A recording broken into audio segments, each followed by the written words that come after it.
Hello every one IVF ജീനിയുടെ മറ്റൊരു എപ്പിസോഡിലേക്ക് വീണ്ടും സ്വാഗതം. ഇന്ന് ഞാൻ വന്നിരിക്കുന്ന IUI ആയിട്ട് ബന്ധപ്പെട്ട വീഡിയോ തന്നെയാണ്. അപ്പോൾ IUI ചെയ്യാൻ പോകുന്നവർക്ക് അല്ലെങ്കിൽ ചെയ്ത് കഴിഞ്ഞവർക്ക് ഡൗട്ട് ഉണ്ടാവും ഈ സമയത്ത് ഫിസിക്കൽ കോൺടാക്ട് സേഫ് ആണോ എന്ന്. അതായത് ഈ പ്രൊസീജിയറിന് മുമ്പ് ഫിസിക്കൽ കോൺടാക്ട് ചെയ്യുന്നതുകൊണ്ട് സ്പേം ക്വാളിറ്റിനെ ബാധിക്കുമോ, അല്ല പ്രൊസീജിയർ കഴിഞ്ഞിട്ട് ഫിസിക്കൽ കോൺടാക്ട് ചെയ്യുമ്പോഴത്തേക്കും നമ്മൾ സ്പേംസിനകത്തേക്ക് ഇൻസേർട്ട് ചെയ്ത് വെച്ചേക്കുമല്ലേ, അപ്പോൾ അതുകൊണ്ട് നമുക്ക് അത് പോസിറ്റീവ് റിസൾട്ട് കിട്ടാതെ പോകുമോ, അങ്ങനെ പല ഡൗട്ടുകൾ ഉണ്ടാകും. അപ്പോൾ അതാണ് ഇന്നത്തെ വീഡിയോ സംസാരിക്കാൻ പോകുന്നത്. എൻ്റെ റീസെൻ്റ് ആയിട്ട് സബ്സ്ക്രൈബർ ചോദിച്ചൊരു കമൻറ്റാണിത്. അതിനുള്ള ഉത്തരം ഒരു വീഡിയോ ആയിട്ട് ചെയ്യാമെന്ന് വിചാരിച്ചു.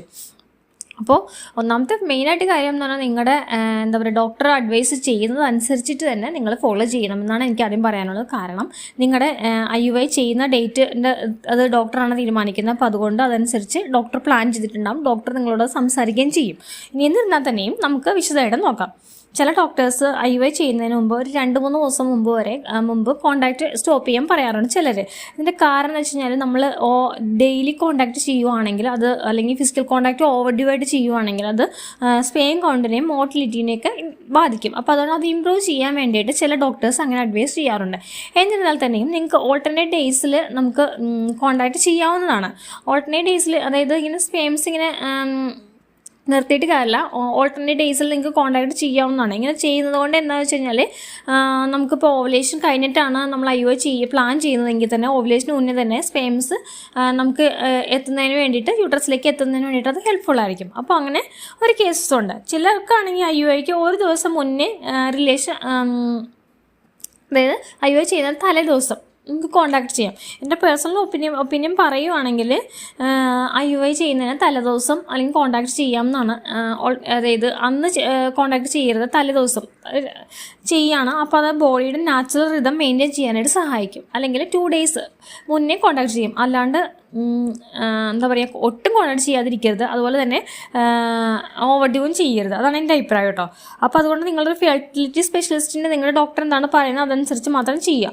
ഇനി ഏറ്റവും കൂടുതൽ ടെൻഷനുള്ള പോർഷൻ എന്താണെന്ന് വെച്ച് കഴിഞ്ഞാൽ IUI കഴിഞ്ഞ് കഴിഞ്ഞാൽ എത്ര നേരം കിടക്കണം, അല്ലെങ്കിൽ അപ്പം തന്നെ എഴുന്നേക്കാമോ എന്നൊക്കെയാണ്, റെസ്റ്റ് വേണോ, അങ്ങനെ പല കാര്യങ്ങളുണ്ട്. അപ്പോൾ ഒന്നാമത്തെ കാര്യം എന്ന് പറഞ്ഞാൽ IUI ചെയ്ത് കഴിഞ്ഞാൽ 10-15 മിനിറ്റ് വരെ റെസ്റ്റ് എടുത്താൽ മതി. അതിനുശേഷം ബെഡ് റെസ്റ്റിൻ്റെ ആവശ്യമൊന്നുമില്ല. പക്ഷേ എന്ന് വെച്ചിട്ട് ഓവറായിട്ട് ഫിസിക്കൽ എക്സസൈസ് ഒന്നും ചെയ്യാതിരിക്കുക കേട്ടോ. അപ്പോൾ അതായത് നമ്മൾ IUI ചെയ്യുമ്പോഴത്തേക്കും സ്പേംസിനെ യൂട്രസിലേക്ക് ഇൻസേർട്ട് ചെയ്തിട്ടുണ്ട്. അത് നമ്മുടെ ബോഡി തന്നെ അകത്തേക്ക് ചെയ്തോളും. നമ്മൾ വേറെ പ്രത്യേകിച്ച് ഒന്നും ചെയ്യേണ്ട കാര്യമില്ല. അപ്പോൾ പലർക്കും, എനിക്കും പേഴ്സണൽ ഡൗട്ട് ഉണ്ടായിരുന്നു, ഈ IUI ചെയ്ത് കഴിയുമ്പോഴത്തേക്കും കുറേ ഫ്ലൂയിഡ് ലീക്ക് ഔട്ട് ആവുന്നുണ്ട്. അപ്പോൾ അതുകൊണ്ട് ഈ ഇൻസേർട്ട് ചെയ്ത സ്പേംസൊക്കെ പുറത്തേക്ക് പോയോ, അങ്ങനെയൊക്കെ ഒരു ഡൗട്ട് ഉണ്ടാവും. അങ്ങനെയൊന്നുമില്ല, മിക്കവർക്കും തന്നെ അങ്ങനെ തന്നെ എല്ലാവർക്കും തന്നെ പോകാറുണ്ട്. അപ്പോൾ അതുകൊണ്ട് അതിനെപ്പറ്റി ഓർത്തും ടെൻഷൻ ഉണ്ടാകും. പിന്നെ IUI ചെയ്ത് കഴിഞ്ഞാൽ ഫിസിക്കൽ കോൺടാക്റ്റ് സേഫ് ആണോ എന്നാണ് ഡൗട്ട്. സേഫ് തന്നെയാണ്. അതായത് IUIക്ക് ശേഷം ഡോക്ടേഴ്സ് ഫിസിക്കൽ കോൺടാക്റ്റ് അഡ്വൈസ് ചെയ്യാറുണ്ട് ഒരു 2 days. അത് കഴിഞ്ഞ് പിന്നെ ചെയ്യേണ്ട കാര്യമില്ല. എന്താ വെച്ച് കഴിഞ്ഞാൽ ബാക്കിയുള്ള സ്പേംസിൻ്റെയും കൂടി നമ്മൾ നാച്ചുറലായിട്ട് കൂടി പ്രഗ്നൻ്റ് ആകാൻ ഹെൽപ്ഫുൾ ആക്കാൻ വേണ്ടിയിട്ടാണ് നമ്മൾ അങ്ങനെ പറയുന്നത്. അതായത് എക്സ്ട്രാ സ്പേം സപ്പോർട്ട് നൽകുന്നതിന്, പിന്നെ നാച്ചുറൽ കൺസെപ്ഷൻ ചാൻസ് കൂട്ടാനൊക്കെ വേണ്ടിയിട്ടാണ് ഡോക്ടേഴ്സ് അങ്ങനെ അഡ്വൈസ് ചെയ്യുന്നത്. പക്ഷേ ചില സന്ദർഭങ്ങളിൽ അങ്ങനെ പറയാറില്ല. അത് ഡോക്ടർ അനുസരിച്ചിരിക്കും. ഇപ്പോൾ ചിലർക്ക് ചെയ്യുമ്പോൾ ബ്ലീഡിങ് ഒക്കെ ഉണ്ടായിരുന്നു, ഭയങ്കരമായ സിവിയർ ആയിട്ടുള്ള പെയിൻ ഉണ്ട്, അങ്ങനെയൊക്കെ ഉണ്ടെങ്കിൽ നമുക്ക് കോൺടാക്ട് ചെയ്യാൻ പറ്റിയെന്ന് വരില്ല. അപ്പോൾ അങ്ങനെയുള്ള കേസിൽ നമുക്ക് കോൺടാക്റ്റ് വേണ്ട, അത് ഡോക്ടർ പറയും. പക്ഷേ എന്നിരുന്നാൽ തന്നെ നോർമലായിട്ടുള്ള ആൾക്കാരാണെങ്കിൽ IUIക്ക് മുമ്പ് ഒരു ഓൾട്ടർനേറ്റ് ഡേയ്സിൽ കോൺടാക്ട് ചെയ്യാം. IUI ചെയ്ത് കഴിഞ്ഞിട്ട് 1-2 days കൊണ്ട് കോൺടാക്ട് ചെയ്യാം. അത് നിങ്ങളുടെ കൺസെപ്ഷൻ സഹായിക്കുള്ള നേരം മറിച്ച് ഒരു പ്രശ്നങ്ങളും ഉണ്ടാക്കില്ല. നമ്മുടെ ബോഡിയിൽ നാച്ചുറലായിട്ട് റിതം കീപ്പ് ചെയ്യുന്നതിന് എല്ലാത്തിനും വേണ്ടിയിട്ട് സഹായിക്കും. അപ്പോൾ IUI ചെയ്ത് കഴിഞ്ഞിട്ട് ഭയങ്കരമായ വേദന, അങ്ങനെ ഭയങ്കര ബുദ്ധിമുട്ടൊക്കെ ഉണ്ടെങ്കിൽ ഡോക്ടറിനെ കൺസൾട്ട് ചെയ്തോളൂ.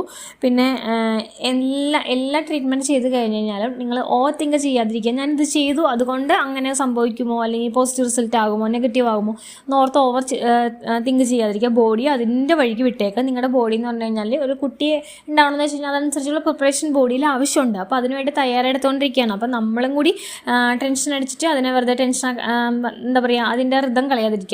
നമ്മൾ കുറച്ച് കാമായിട്ടിരുന്ന് കഴിഞ്ഞാൽ നല്ല കാര്യങ്ങൾ സ്മൂത്തായിട്ട് നടക്കും. പിന്നെ നമ്മുടെ സ്ട്രെസ്സ് കുറച്ച് വയ്ക്കുക. പിന്നെ നിങ്ങൾ ചെയ്യേണ്ടത് ഞാൻ എപ്പോഴും പറയുന്ന പോലെ ഹെൽത്തി ആയിട്ടുള്ള ഡയറ്റ് ഫോളോ ചെയ്യുക. കൃത്യസമയത്ത് കിടന്ന് ഉറങ്ങുക. 8 മണിക്കൂറെങ്കിലും ഉറങ്ങാൻ ശ്രദ്ധിക്കുക. അത്യാവശ്യം മൈൽഡായിട്ടുള്ള നടത്തം നല്ലതാണ്. അങ്ങനെയുള്ള കാര്യങ്ങളൊക്കെ ചെയ്യുക. ഹെവി എക്സസൈസ് ഒഴിവാക്കുക, ലിഫ്റ്റിംഗ് ഒഴിവാക്കുക, കുനിഞ്ഞു കിടന്നുള്ള ജോലികൾ ചെയ്യാതിരിക്കുക. പിന്നെ ഒരുപാട് നേരം ലോങ് സ്റ്റാൻഡിങ് ചെയ്യാതിരിക്കുക. ബോഡി ഹീറ്റ് ആവുന്ന വിധത്തിലൊന്നും ചെയ്യാതിരിക്കുക. ഇതൊക്കെയാണ് എനിക്ക് പറയാനുള്ളത്. ഞാൻ ഇതിനെപ്പറ്റി വിശദമായിട്ട് വീഡിയോ നേരത്തെ